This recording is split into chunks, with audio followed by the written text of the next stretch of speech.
السلام عليكم ورحمة الله وبركاته.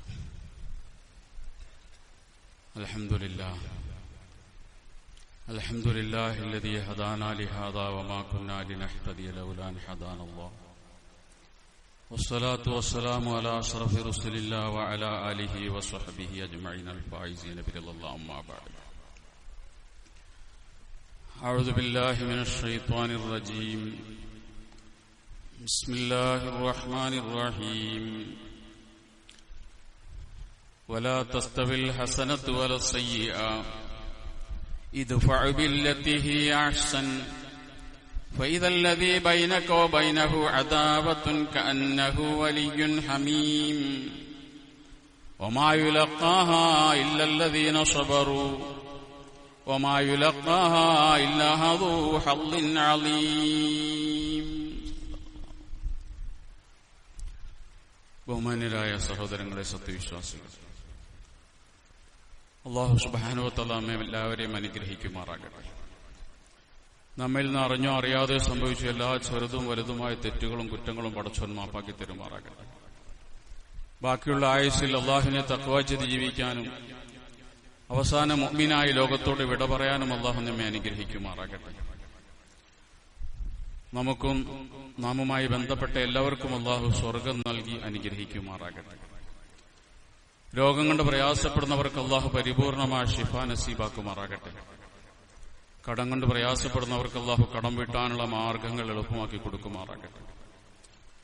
ലോകത്ത് പ്രതിസന്ധിയിലും പ്രയാസത്തിലുമായ ധാരാളം മനുഷ്യരുണ്ട്, പ്രത്യേകിച്ച് യുദ്ധക്കെടുതി അനുഭവിക്കുന്ന ആളുകൾ. എല്ലാവർക്കും അല്ലാഹു സമാധാനവും സന്തോഷവും പ്രദാനിക്കുമാറാകട്ടെ. അല്ലാഹു അമേരിക്കയ്ക്കും ഇസ്രായേലിനും പരാജയം കൊടുക്കുമാറാകട്ടെ.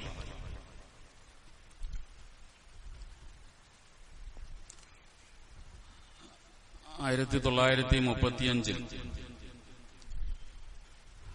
അമേരിക്കയിൽ ജനിച്ച് 1909 മരണപ്പെട്ട ന്യൂയോർക്കിലെ വളരെ പ്രസിദ്ധനായൊരു ക്രിസ്ത്യൻ ബിഷപ്പായിരുന്നു ബിഷപ്പ് പോട്ടർ. അദ്ദേഹം ന്യൂയോർക്ക് സിറ്റിയിലെ പ്രസിദ്ധമായ ഒരു പോപ്പാണ്. അദ്ദേഹം ഒരിക്കൽ ന്യൂയോർക്കിൽ നിന്ന് യൂറോപ്പിലേക്ക് ഒരു യാത്ര പോകാൻ വേണ്ടി തീരുമാനിച്ചു. വിമാനയാത്ര അത്ര കൂടുതലായി ഇല്ലാത്തൊരു കാലഘട്ടത്തിൽ കപ്പലിലാണ് അദ്ദേഹം യൂറോപ്പിലേക്ക് യാത്ര പോകുന്നത്.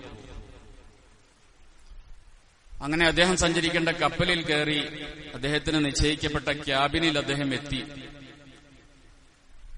ആ ക്യാബിൻ ഇങ്ങനെ പരിശോധിക്കുമ്പോൾ ആ ക്യാബിനിൽ മറ്റൊരു സഹയാത്രികൻ കൂടി ഉണ്ട് എന്ന് അദ്ദേഹത്തിന് ബോധ്യപ്പെട്ടു. അപ്പൊ കുറെ ദിവസം ഇവിടെ കപ്പലിൽ ഇദ്ദേഹത്തോടൊപ്പം ഒരുമിച്ച് യാത്ര ചെയ്യേണ്ട കാര്യമുള്ളതുകൊണ്ട് തന്നെ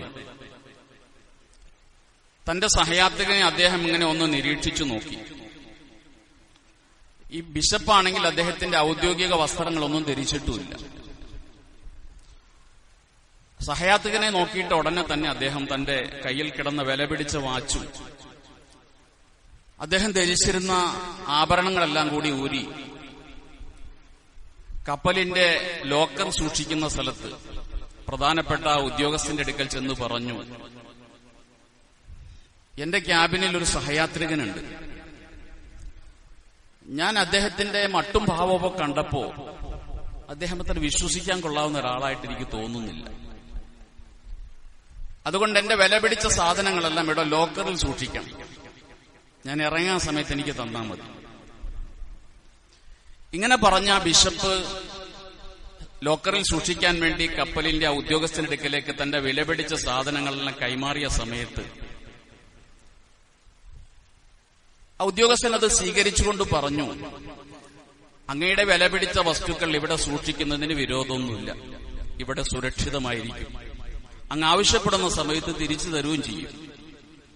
പക്ഷേ അങ്ങയുടെ ക്യാബിനുള്ള സഹയാത്രികനുണ്ടല്ലോ, അയാളും ഇത് തന്നെ പറഞ്ഞുകൊണ്ട് അദ്ദേഹത്തിന്റെ വില പിടിച്ച വസ്തുക്കൾ ഇവിടെ സൂക്ഷിക്കാൻ ഏൽപ്പിച്ചിട്ടുണ്ട്. അപ്പോഴാണ് ഈ ബിഷപ്പിന് തന്റെ ജാള്യത ബോധ്യപ്പെട്ടത്. തന്റെ കൂടെയുള്ള സഹയാത്രികനെ താൻ ഒരു മുൻവിധിയോടുകൂടി കണ്ടപ്പോ അതിനെത്രയോ മുമ്പ് തന്നെ അദ്ദേഹം ഒരു മുൻവിധിയോടുകൂടി കണ്ടിരുന്നു എന്ന് ആ ബിഷപ്പിന് ബോധ്യപ്പെടുകയും അദ്ദേഹം വല്ലാതെ ഒരവസ്ഥയിലാകുകയും ചെയ്യുന്നുണ്ട്. ഇത് അദ്ദേഹം തന്നെ പറഞ്ഞൊരു അനുഭവമാണ്. അപ്പൊ ഈ മുൻവിധി എന്ന് പറയുന്നത് വളരെ അപകടം പിടിച്ച ഒന്നാണ്. നമ്മളൊരു വ്യക്തിയെക്കുറിച്ച് അല്ലെങ്കിൽ ഒരു സംഘടനയെക്കുറിച്ച് അല്ലെങ്കിൽ ഒരു നാടിനെ കുറിച്ച്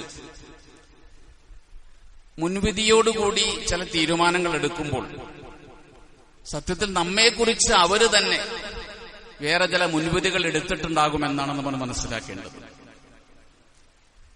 അബ്ദുല്ലാഹി ഇബ്നു ഉമർ റളിയല്ലാഹു തആല അൻഹു അദ്ദേഹം തന്റെ കൂട്ടുകാരോടൊപ്പം പരിശുദ്ധമായ കഅബ ശരീഫിന്റെ പരിസരത്തിരിക്കുകയാണ്. അപ്പോഴാണ് ഒരു വൃദ്ധൻ ഓടി വരുന്നത്. കഅബയുടെ പരിസരത്തെത്തിയ വൃദ്ധൻ ചോദിച്ചു, നിങ്ങളുടെ നേതാവ് ആരാണ്? അപ്പൊ എല്ലാവരും അബ്ദുല്ലാഹി ഇബ്നു ഉമറിനെ ചൂണ്ടിക്കാണിച്ചു, ഞങ്ങളുടെ നേതാവ് അദ്ദേഹമാണ്. ഉടനെ ഈ വൃദ്ധനായ മനുഷ്യൻ അബ്ദുല്ലാഹി ഇബ്നു ഉമറിനെ സമീപിച്ചുകൊണ്ട് ചോദിച്ചു, ഉസ്മാൻ ഇബ്നു അഫ്ഫാൻ റളിയല്ലാഹു അൻഹു ബദർ യുദ്ധത്തിൽ പങ്കെടുത്തിട്ടുണ്ടോ? അപ്പൊ അബ്ദുല്ലാഹി ഇബ്നു ഉമർ റളിയല്ലാഹു അൻഹു പറഞ്ഞു, ഇല്ല, പങ്കെടുത്തിട്ടില്ല. അപ്പൊ അദ്ദേഹത്തിന്റെ രണ്ടാമത്തെ ചോദ്യം, ഉസ്മാൻ ഇബ്നു അഫ്ഫാൻ റളിയല്ലാഹു തആല അൻഹു ഉഹദ് യുദ്ധത്തിൽ നിന്ന് പിന്തിരിഞ്ഞോടിയിട്ടുണ്ടോ? അപ്പൊ അബ്ദുല്ലാഹി ഇബ്നു ഉമർ റളിയല്ലാഹു അൻഹു പറഞ്ഞു, അതെ, ഉസ്മാൻ ഇബ്നു അഫ്ഫാൻ റളിയല്ലാഹു അൻഹു പിന്തിരിഞ്ഞോടിയിട്ടുണ്ട്. അപ്പൊ മൂന്നാമത്തെ ചോദ്യം, ബൈഅത്തുർ റിദ്വാനിൽ ഉസ്മാൻ ഇബ്നു അഫ്ഫാൻ റളിയല്ലാഹു അൻഹു പങ്കെടുത്തിട്ടില്ല അല്ലേ? അപ്പൊ അബ്ദുല്ലാഹി ഇബ്നു ഉമർ റളിയല്ലാഹു അൻഹു പറഞ്ഞു, ഇല്ല, ബൈഅത്തുർ റിദ്വാനിൽ ഉസ്മാൻ ഇബ്നു അഫ്ഫാൻ പങ്കെടുത്തിട്ടില്ല. തന്റെ മൂന്ന് ചോദ്യങ്ങൾക്കും താൻ പ്രതീക്ഷിച്ച രീതിയിൽ മറുപടി കിട്ടിയപ്പോ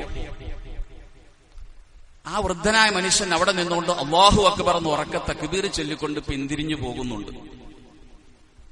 അപ്പൊ ഉസ്മാൻ റളിയല്ലാഹു അൻഹുവിനെ ജനമധ്യത്തിൽ ഒരു മോശക്കാരനായി കണക്കാക്കാൻ വേണ്ടി തനിക്ക് 3 തെളിവുകൾ കിട്ടി. ആ തെളിവുകളുടെ പിൻബലത്തിൽ ഇനി ഉസ്മാൻ റളിയല്ലാഹു അൻഹുവിന്റെ ജനസമ്മതി ഇടിച്ചു താഴ്ത്താൻ വേണ്ടിയാണ് ആ തക്ബീർ വിളിച്ചുകൊണ്ട് ഈ വൃദ്ധന്റെ പുറപ്പാടെന്ന് മനസ്സിലാക്കിയപ്പോ അബ്ദുല്ലാഹി ഇബ്നു ഉമർ റളിയല്ലാഹു അൻഹു അദ്ദേഹത്തെ തിരിച്ചു വിളിച്ചു വരാൻ വേണ്ടി പറഞ്ഞു. എന്നിട്ട് പറഞ്ഞു, ഉസ്മാൻ റളിയല്ലാഹു അൻഹു ബദർ യുദ്ധത്തിൽ പങ്കെടുത്തിട്ടില്ല. അതിന് കാരണം ബദർ യുദ്ധം നടക്കുമ്പോൾ ഉസ്മാൻ റളിയല്ലാഹു അൻഹുവിന്റെ ഭാര്യയും നബി സല്ലല്ലാഹു അലൈഹി വസല്ലമയുടെ മകളുമായ റുഖിയ ബിബി രോഗിയാണ്. അതുകൊണ്ട് നബി സല്ലല്ലാഹു അലൈഹി വസല്ലം ഉസ്മാൻ റളിയല്ലാഹു അൻഹുവോട് പറഞ്ഞു, ഉസ്മാൻ, നീ ബദറിന് വരണ്ട, നീ നിന്റെ ഭാര്യയെ ശുശ്രൂഷിക്കാൻ വേണ്ടി അവിടെ നിൽക്കണം. അതുകൊണ്ടാണ് ഉസ്മാൻ റളിയല്ലാഹു അൻഹു ബദർ യുദ്ധത്തിൽ വരാതിരുന്നത്. നബിയുടെ നിർദ്ദേശപ്രകാരമാണ്. തന്നെയല്ല, ബദർ യുദ്ധത്തിൽ പങ്കെടുത്ത പ്രതിഫലം ഉസ്മാൻ റളിയല്ലാഹു അൻഹുവിന് ഉണ്ടെന്ന് നബി സല്ലല്ലാഹു അലൈഹി വസല്ലം പറഞ്ഞിട്ടുണ്ട്. ബദർ യുദ്ധത്തിൽ നിന്ന് കിട്ടിയ ഗനീമത്ത് സ്വത്തുകൾ വിതരണം ചെയ്തപ്പോൾ ഉസ്മാൻ റളിയല്ലാഹു അൻഹുവിന് നബി സല്ലല്ലാഹു അലൈഹി വസല്ലം കൊടുത്തിട്ടുണ്ട്. പിന്നെ രണ്ടാമത്, ഉഹദ് യുദ്ധത്തിൽ നിന്ന് ഉസ്മാൻ പിന്തിരിഞ്ഞോടിയോന്നല്ലേ നീ ചോദിച്ചത്? ഓടി എന്ന കാര്യം ശരിയാണ്. ഉസ്മാൻ റളിയല്ലാഹു അൻഹു മാത്രമല്ല, കുറെ ആളുകൾ ഉഹദ് യുദ്ധത്തിൽ നിന്ന് മുസ്ലിമീങ്ങൾ പിന്തിരിഞ്ഞോടിയിട്ടുണ്ട്. അത് ഖുർആൻ തന്നെ പറഞ്ഞൊരു കാര്യമാണ്. പക്ഷെ അല്ലാഹു സുബ്ഹാനഹു വ തആല തന്നെ ബദറിൽ നിന്ന് പിന്തിരിഞ്ഞോടിയ ആളുകൾക്ക് മാപ്പ് കൊടുത്തിട്ടുണ്ട്. കാരണം പിന്നെ അവർ തിരിച്ചു വന്നിട്ടുണ്ട്. അള്ളാഹു കൊടുത്ത മാപ്പിൽ ഉസ്മാനും ഉൾപ്പെടുമെന്നാണ് ഞങ്ങളൊക്കെ വിശ്വസിക്കുന്നത്. അതുകൊണ്ട് ഉസ്മാൻ കുറ്റക്കാരനല്ല. പിന്നെ ബൈഅത്തുർ റിദ്വാനിൽ ഉസ്മാൻ പങ്കെടുത്തിട്ടില്ല, അതും ശരിയാണ്. പക്ഷേ ബൈഅത്തുർ റിദ്വാൻ എന്ന് പറയുന്നത് ഹുദൈബിയ സന്ധി നടക്കുന്ന സമയത്ത് നബി സല്ലല്ലാഹു അലൈഹി വസല്ലം ഉസ്മാൻ റളിയല്ലാഹു അൻഹുവിനെ മക്കയിലെ ഖുറൈശികളുമായി സന്ധി സംഭാഷണത്തിന് വേണ്ടി വിട്ടിരിക്കുകയാണ്. കാരണം മക്കക്കാർക്ക് ഉസ്മാൻ റളിയല്ലാഹു അൻഹു കുറച്ച് പ്രിയപ്പെട്ട ഒരാളാണ്. അതുകൊണ്ട് ഒരു യുദ്ധം ഒഴിവാക്കാൻ വേണ്ടി സന്ധ്യ സംഭാഷണത്തിന് വേണ്ടി ഉസ്മാനെ നബി പറഞ്ഞയച്ചിരിക്കുകയാണ്. അപ്പൊ ഈ സന്ധി നടക്കുന്ന സമയത്ത് ബൈഅത്തുർ റിദ്വാൻ എന്ന് പറയുന്ന ഉടമ്പടി, അത് പ്രസിദ്ധമായ ഒരു ഉടമ്പടിയാണ്. ഒരു മരത്തിന്റെ ചുവട്ടിൽ വെച്ച് നബി സല്ലല്ലാഹു അലൈഹി വസല്ലം തങ്ങൾ അവിടെ ഉണ്ടായിരുന്ന സഹാബാക്കളുടെ കൈ പിടിച്ചുകൊണ്ട് ഏത് പ്രതിസന്ധി ഘട്ടത്തിലും എന്റെ പിന്നിൽ ഉറച്ചു നിൽക്കുമെന്ന് ചെയ്ത ഒരു ശപഥമാണ്, ഒരു സന്ധിയാണ്. കാരണം ഒരു യുദ്ധം വന്നു കഴിഞ്ഞാൽ, മുശ്രിക്കുകളുമായ ഒരു യുദ്ധം ആവശ്യമായി വന്നു കഴിഞ്ഞാൽ അതിന് നിങ്ങൾ ഉണ്ടാകുമെന്ന് ഉറപ്പുവരുത്തുകയാണ് റസൂലിന്റെ ഉദ്ദേശം. എല്ലാ സഹാബാക്കളും ബൈഅത്ത് ചെയ്തു. പക്ഷെ ഉസ്മാൻ റളിയല്ലാഹു അൻഹു ആ സമയത്ത് സ്ഥലത്തില്ല. അദ്ദേഹത്തെ നബി തങ്ങൾ ഖുറൈശികളുടെ അടുക്കലേക്ക് സന്ധ്യ സംഭാഷണത്തിന് പറഞ്ഞു വിട്ടിരിക്കുകയാണ്. അതുകൊണ്ടാണ് ഉസ്മാൻ റളിയല്ലാഹു അൻഹു ബൈഅത്തുർ റിദ്വാനിൽ പങ്കെടുക്കാതിരുന്നത്. പക്ഷേ നബി സല്ലല്ലാഹു അലൈഹി വസല്ലം തങ്ങൾ ഉസ്മാന്റെ അസാന്നിധ്യത്തിൽ തന്റെ വലത് കൈ ഇടത് കൈയിൽ വെച്ചുകൊണ്ട് പറഞ്ഞു, ഇത് ഉസ്മാന്റെ കൈയാണ്. ഉസ്മാന് വേണ്ടി നബിതങ്ങൾ തന്നെ തന്റെ വലത് കൈ ഇടത് കൈയിൽ വെച്ചുകൊണ്ട് ഉസ്മാന് വേണ്ടി പ്രവാചകൻ സല്ലല്ലാഹു അലൈഹി വസല്ലം ബൈഅത്ത് സ്വീകരിച്ചിട്ടുണ്ട്. അതുകൊണ്ട് സത്യത്തിൽ ഉസ്മാനും ബൈഅത്ത് ചെയ്തവരുടെ കൂട്ടത്തിൽ പെടും. അപ്പോഴാണ് ഈ വന്ന വൃദ്ധന് തന്റെ മുൻവിധിക്കനുസരിച്ചുള്ള തെളിവ് കിട്ടിയില്ല എന്ന് ബോധ്യപ്പെട്ടത്. കിട്ടിയെന്ന് വിചാരിച്ചാണ് ആദ്യം അദ്ദേഹം സന്തോഷിച്ച് തക്ബീർ ചൊല്ലിയത്. ഇതാണ് മുൻവിധിയുടെ കാര്യം. നമ്മളൊരു വ്യക്തിയെക്കുറിച്ച് അല്ലെങ്കിൽ ഒരു നാടിനെക്കുറിച്ച് അല്ലെങ്കിൽ ഒരു സംഘടനയെക്കുറിച്ച് മുൻവിധിയോടുകൂടി ചില തീരുമാനങ്ങൾ എടുക്കുമ്പോൾ ആ തീരുമാനങ്ങൾ അപകടത്തിലേക്ക് നമ്മെ എത്തിക്കും. മുൻവിധിയുടെ കാരണം ഒന്ന് മുൻകാല അനുഭവമായിരിക്കാം. മുമ്പെന്നോ ആ വ്യക്തിയിൽ നിന്ന് അങ്ങനെ ഒന്നുണ്ടായി, ഇപ്പോഴും അയാൾ അങ്ങനെ തന്നെയായിരിക്കും എന്നുള്ളൊരു ധാരണ, അതൊരു മുൻവിധിക്ക് കാരണമാണ്. അല്ലെങ്കിൽ മുമ്പെന്നോ ആ നാട്ടിൽ ചെന്നപ്പോൾ അങ്ങനെ ഒരു അനുഭവം ഉണ്ടായി, അതൊരു ഇന്നും ആ നാട് അങ്ങനെ തന്നെയായിരിക്കും, ആ നാട്ടുകാർ അങ്ങനെയായിരിക്കും എന്നുള്ളൊരു ധാരണ. അല്ലെങ്കിൽ പറഞ്ഞു കേട്ടതിന്റെ അടിസ്ഥാനത്തിൽ തനിക്ക് ബോധ്യമൊന്നുമില്ല, അയാളെക്കുറിച്ച് ഞാൻ കേട്ടത് അങ്ങനെയാണ്, അതുകൊണ്ട് അയാൾ അങ്ങനെയാണ്. ആ നാടിനെ കുറിച്ച് ഞാൻ പറഞ്ഞു കേട്ടിട്ടുള്ളത് ഇങ്ങനെയാണ്, അതുകൊണ്ട് ആ നാട് അങ്ങനെയാണ്. ഇങ്ങനെ ഒരു മുൻവിധിയോടുകൂടി തീരുമാനിക്കുന്നതിന് ഈ പറഞ്ഞ രണ്ട് കാരണങ്ങൾ ഉണ്ടായിരിക്കാം. പ്രത്യേകിച്ച് ഒരു നാടിനെ കുറിച്ചുള്ള മുൻവിധി ആ നാടിന്റെ ദുഷ്പേര് പ്രചരിപ്പിക്കാൻ പലപ്പോഴും കാരണമായിത്തീരും. ഒരു വ്യക്തിയെക്കുറിച്ച് ദുഷ്പ്രചരണം നടത്തും പോലെയല്ല ഒരു നാടിനെ കുറിച്ച് ദുഷ്പ്രചരണം നടത്തുന്നത്. നാടെന്ന് പറയുന്നത് ആ നാട്ടിലെ മണ്ണും കല്ലുമല്ല, ആ നാട്ടിലെ മനുഷ്യരാണ്. അതുകൊണ്ടൊരു നാട് മോശമാണെന്ന് പറയുമ്പോൾ ആ നാട്ടുകാരെയാണ് മോശമാണെന്ന് പറയുന്നത്. അതൊരാൾക്കും സഹിക്കാൻ കഴിയില്ല. അതുകൊണ്ടല്ലേ അടുത്ത കാലത്ത് ട്രംപ്, അമേരിക്കയുടെ പ്രസിഡന്റ്, അമേരിക്കയെയും ചൈനയെയും ഇന്ത്യയെയും വളരെ മോശമായ ഭാഷയിൽ അദ്ദേഹം അധിക്ഷേപിച്ചു. മറ്റൊരാളുടെ ഒരു കുറിപ്പ് പങ്കുവച്ചുകൊണ്ട് ഇന്ത്യ നരകമാണ് എന്ന് ട്രംപ് പ്രസ്താവിക്കുകയുണ്ടായി. ഇന്ത്യക്കാരെ ഏറെ വേദനിപ്പിച്ച സ്റ്റേറ്റ്മെന്റ് ആണത്. ഇവിടെയുള്ള 140 കോടി മനുഷ്യന്മാരെയാണ് ട്രംപ് നരകത്തിൽ താമസിക്കണമെന്ന് എന്ന് ആക്ഷേപിച്ചത്. നമുക്കാർക്കും അത് ഉൾക്കൊള്ളാൻ കഴിഞ്ഞില്ല. അത് നമ്മുടെ നാടിനെ ആക്ഷേപിക്കലാണ്. അതുകൊണ്ടൊരു നാടിനെ കുറിച്ച് ആക്ഷേപം പറയുമ്പോൾ, ഏതെങ്കിലും മുൻവിധിയുടെ അടിസ്ഥാനത്തിൽ അങ്ങനെയുള്ള ചില തീരുമാനങ്ങൾ എടുക്കുമ്പോൾ ആ നാട്ടുകാരോടുള്ള അവഹേളനമാണ്, ആ നാട്ടുകാരോടുള്ള അധിക്ഷേപമാണ്. അതൊരിക്കലും വകവച്ചു കൊടുക്കാൻ കഴിയുന്ന ഒന്നല്ല. നമ്മുടെ നാട് ഈരാറ്റുപേട്ട പലപ്പോഴും ഈ രീതിയിൽ ദുഷ്പ്രചരണങ്ങൾക്ക് വിധേയമായിട്ടുള്ളൊരു നാടാണ്. ഇടക്കിടയ്ക്ക് പുട്ടിന് തേങ്ങയിടും പോലെ ഈരാറ്റുപേട്ട സമൂഹത്തിൽ ചർച്ചയ്ക്ക് വരും. അതിനെന്തെങ്കിലും കാരണം ഉണ്ടാകും. ഉടനെ സാമൂഹ്യ മാധ്യമങ്ങൾ അത് ഏറ്റുപിടിക്കും. വാർത്താ ചാനലുകൾ അതിന്റെ പിറകെ വരും. അപ്പോൾ സർവ്വ വിഷപ്പാമ്പുകളും മാളത്തിൽ നിന്നിറങ്ങും ഇത് ഏറ്റുപിടിക്കാൻ വേണ്ടി. ഇത് നമ്മൾ അടുത്ത നാളുകളിലായി നമ്മൾ കണ്ടുവരുന്ന ഒരു പരിപാടിയാണ്. ആമുഖമായി പറയാനുള്ളത്, അത്തരം ആളുകൾ യേശുക്രിസ്തുവിന്റെ ഗിരിപ്രഭാഷണം ഒന്ന് കേൾക്കണം എന്നുള്ളതാണ്. യേശു തന്റെ ഗിരിപ്രഭാഷണത്തിൽ പറഞ്ഞൊരു സന്ദേശമുണ്ട്. മനുഷ്യരെ, നിങ്ങളുടെ കണ്ണിലിരിക്കുന്ന കോല് കാണാതെ അന്യന്റെ കണ്ണിലെ കരട് കാണാൻ പോകരുത് എന്ന്. നിങ്ങളുടെ കണ്ണിൽ വലിയ കോലുണ്ട്, അത് കാണാതെയാണ് അന്യന്റെ കണ്ണിലെ കരട് കാണാൻ വേണ്ടി നിങ്ങൾ ശ്രമിക്കുന്നത്. അതുകൊണ്ട് ഈ നാടിനെ കുറിച്ച് ദുഷ്പ്രചരണങ്ങൾ നടത്തുമ്പോ അവനവന്റെ നാടിനെയും അവനവന്റെ സംസ്കാരത്തേക്കൊന്ന് വിലയിരുത്തിയിട്ട് ആകുന്നത് നല്ലതാണ് എന്നാണ് അവരോട് പറയാനുള്ളത്. ഒരു കുടുംബം, ഒരു ഭാര്യയും ഭർത്താവും ഒരു പുതിയ വീട്ടിലേക്ക് താമസത്തിന് വന്നു. ഒരു പ്രദേശത്ത് ഒരു പുതിയ വീട് വാങ്ങി അവിടെ താമസം തുടങ്ങി. ആദ്യ ദിവസം ഭക്ഷണം കഴിക്കാൻ വേണ്ടി ഇരിക്കുമ്പോ തങ്ങളുടെ വീടിന്റെ ജനലിന്റെ ചില്ലിലൂടെ അയൽവാസി വസ്ത്രം അലക്കി അഴയിൽ ഇങ്ങനെ ഇട്ടിരിക്കുന്നത് കണ്ടു. അപ്പൊ ഈ ഭാര്യ ഭർത്താവിനോട് പറയാണ്, ആ വീട്ടിലെ സ്ത്രീക്ക് വസ്ത്രം കഴുകാൻ അറിയില്ല, എത്ര അഴുക്കാണ് ആ വസ്ത്രത്തിൽ. ഭർത്താവൊന്നും പറഞ്ഞില്ല. പിറ്റേ ദിവസവും ഇത് തന്നെ പറയുന്നു. ജനലിലൂടെ നോക്കിയിട്ട് ആ സ്ത്രീക്ക് വസ്ത്രം കഴുകാൻ അറിയില്ല, വസ്ത്രം വൃത്തിയായിട്ടില്ല, അതിൽ അഴുക്കിരിക്കുന്നു എന്ന് പറയാണ്. അപ്പോഴും ഭർത്താവ് ഒന്നും വേണ്ടിയില്ല. മൂന്നാം ദിവസം ഭർത്താവ് ഈ ഭാര്യ ഇല്ലാത്ത സമയത്ത് തങ്ങളുടെ വീടിന്റെ ജനലിന്റെ ചില്ലൊന്ന് തുടച്ച് വൃത്തിയാക്കി. അന്ന് ഭക്ഷണം കഴിക്കാൻ വേണ്ടി ഇരുന്നപ്പോ ഈ ഭാര്യ പറഞ്ഞു, ആ വീട്ടിലെ പെണ്ണ് അലക്കാൻ പഠിച്ചിട്ടുണ്ട്, ഇന്ന് നല്ല തുണി വൃത്തിയായിട്ടുണ്ട്. ഭർത്താവ് പറഞ്ഞു, തുണി എന്നും വൃത്തിയായിരുന്നു, വൃത്തിയില്ലായിരുന്നു നമ്മുടെ ജനലാണ്, അത് ഞാൻ തുടച്ചിട്ടുണ്ട്. ഈരാറ്റുപേട്ടയ്ക്കെതിരെ വിദ്വേഷം പ്രചരിപ്പിക്കുന്ന ആളുകളോട് പറയാനുള്ളത്, നിങ്ങൾ നിങ്ങളുടെ മനസ്സൊന്ന് തുടയ്ക്കുക. കുഴപ്പം ഈരാറ്റുപേട്ടയ്ക്കല്ല, നിങ്ങളുടെ മനസ്സൊന്ന് വൃത്തിയാക്കാൻ കഴിയുമെങ്കിൽ നിങ്ങൾക്ക് ഈ 3-ാം ദിവസം ഈ സ്ത്രീക്ക് അലക്കിയിട്ടിരിക്കുന്ന വസ്ത്രം വൃത്തിയായി കണ്ടതുപോലെ ഈരാറ്റുപേട്ട എന്ന് പറയുന്ന മനോഹരമായ പ്രദേശത്തിന്റെ സൗന്ദര്യം നിങ്ങൾക്ക് കാണാൻ കഴിയും. പക്ഷെ ഇതുകൊണ്ടൊന്നും നമ്മൾ പിന്നോട്ട് പോകരുത്. കാരണം നമ്മൾ വലിയൊരു സംസ്കാരത്തിന്റെ ആളുകളാണ്. ആരെന്ത് വിദ്വേഷ പ്രചരണം നടത്തിയാലും അതിന്റെ പിന്നിലൊന്നും തോറ്റുകൊടുക്കേണ്ടവരല്ല നമ്മൾ ഒരുപാട് നന്മയുള്ള ആളുകളാണ്. ഈ നാടിന്റെ നന്മ എല്ലാവർക്കും അറിയാം. അതിന്ന് സോഷ്യൽ മീഡിയകളിൽ പ്രചരിപ്പിക്കപ്പെടുന്നുണ്ട്. നമ്മെ സംബന്ധിച്ചിടത്തോളം നാം ഈ ചെയ്യുന്ന നന്മകൾ, ഈ നാടിന്റെ നന്മകൾ ഏത് തന്നെയാണെങ്കിലും, ജീവകാരുണ്യ പ്രവർത്തനങ്ങളാകട്ടെ, റെസ്ക്യൂ പ്രവർത്തനങ്ങളാകട്ടെ, സഹായങ്ങളാകട്ടെ, ഒക്കെ അതാരെയും ബോധ്യപ്പെടുത്താൻ വേണ്ടിയല്ല. ശത്രുവിനെ പോലും സഹായിക്കാൻ പഠിപ്പിച്ചൊരു മതത്തിന്റെ ആളുകളാണ് നമ്മൾ.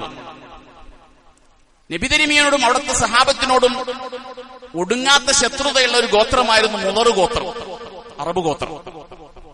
പക്ഷെ അവരൊരിക്കൽ പ്രവാചകന്റെ സാന്നിധ്യത്തിൽ വരുമ്പോൾ അവരുടെ കീറിപ്പറഞ്ഞ വസ്ത്രങ്ങൾ കണ്ടിട്ട്, ഭക്ഷണം കഴിക്കാത്ത പട്ടിണി കോലങ്ങളെ കണ്ടിട്ട് പ്രവാചകൻ സഹാബത്തിനോട് പറഞ്ഞു, നമ്മുടെ സഹോദരങ്ങൾ, അവർക്ക് വിശപ്പുണ്ട്, അവർക്ക് വസ്ത്രമില്ല, നിങ്ങളൊന്ന് സഹായിക്കാം.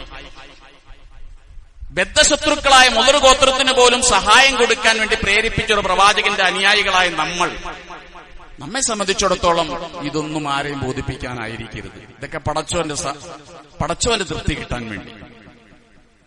അഹബ്ബുന്നാസി ഇലല്ലാഹി അൻഫഉഹും ലിന്നാസ്. റസൂൽ സ്വല്ലല്ലാഹു അലൈഹി വസല്ലം പറഞ്ഞു, അല്ലാഹുവിന് ഏറ്റവും ഇഷ്ടപ്പെട്ടത് ജനങ്ങൾക്ക് ഉപകാരം ചെയ്യുന്ന ആളുകളെയാണ്. മനുഷ്യർക്ക് എന്തെങ്കിലുമൊക്കെ നന്മ ചെയ്യാൻ കഴിയുന്ന ആളുകളെയാണ് പടച്ചോന് ഏറ്റവും ഇഷ്ടം. അവിടെ മതമില്ല, ജാതിയില്ല, നാടില്ല. ഇതാണ് നമുക്ക് പ്രചോദനം. മനുഷ്യരെ സേവിച്ചുകൊണ്ട് പടച്ചോന്റെ തൃപ്തി, അതിലൂടെ സ്വർഗം. ഒമൻ മശാഫി ഹാജത്തി അഖീഹി, ഒരാൾ തന്റെ സഹോദരന്റെ ഒരു ആവശ്യം നിർവഹിച്ചു കൊടുക്കാൻ വേണ്ടി നടന്നു.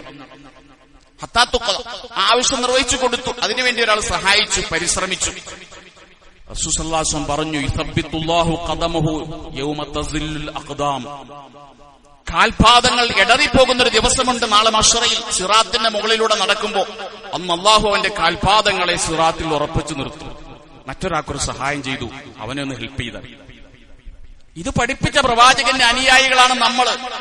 നമുക്ക് ഇങ്ങോട്ട് അവരെങ്ങനെ ചെയ്യുന്നു എന്നുള്ളത് നമ്മുടെ വിഷയമല്ല. ഇത് സയ്യിഅത ഹസന വലാ തസ്തവിൽ ഹസനത്തു വല സയ്യിഅ, നന്മയും തിന്മയും ഒരുപോലെയല്ല. ഇത് സയ്യിഅത ബിൽ ഹസന, നിങ്ങളോട് തിന്മ ചെയ്യുന്നവരോട് നന്മ കൊണ്ട് നിങ്ങൾ പ്രതിരോധിക്കുക.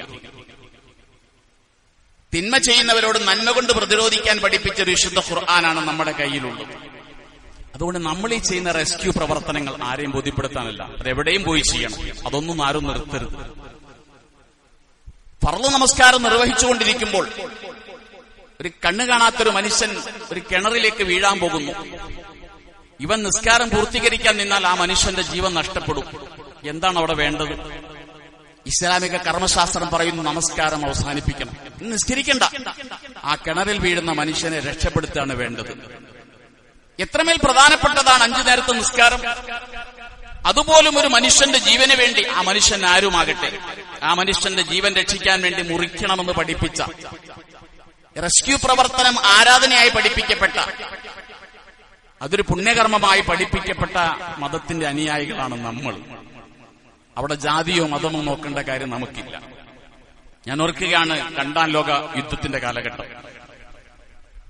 യൂറോപ്പിലെങ്ങും നാസി ഭീകരത ഇങ്ങനെ വിളയാടുന്ന കാലഘട്ടം. ജൂതവിരോധം യൂറോപ്യന്മാർക്കിടയിൽ ആവേശം കൊള്ളിക്കുന്ന ഒരു കാലഘട്ടം. ലക്ഷക്കണക്കിന് ജൂതന്മാരെ ഗ്യാസ് ചേമ്പറിലിട്ട് ഹിറ്റ്ലർ കൊന്ന കാലഘട്ടം. ആ സമയത്താണ് ഓസ്ട്രിയ എന്ന് പറയുന്ന രാജ്യത്തിന്റെ തലസ്ഥാനമായ വിയന്നയിൽ ഡാനൂബ് എന്ന് പറയുന്ന ഒരു നദിയുണ്ട്. വിയന്നയിലെ പ്രധാനപ്പെട്ട ഒരു നദിയാണ്.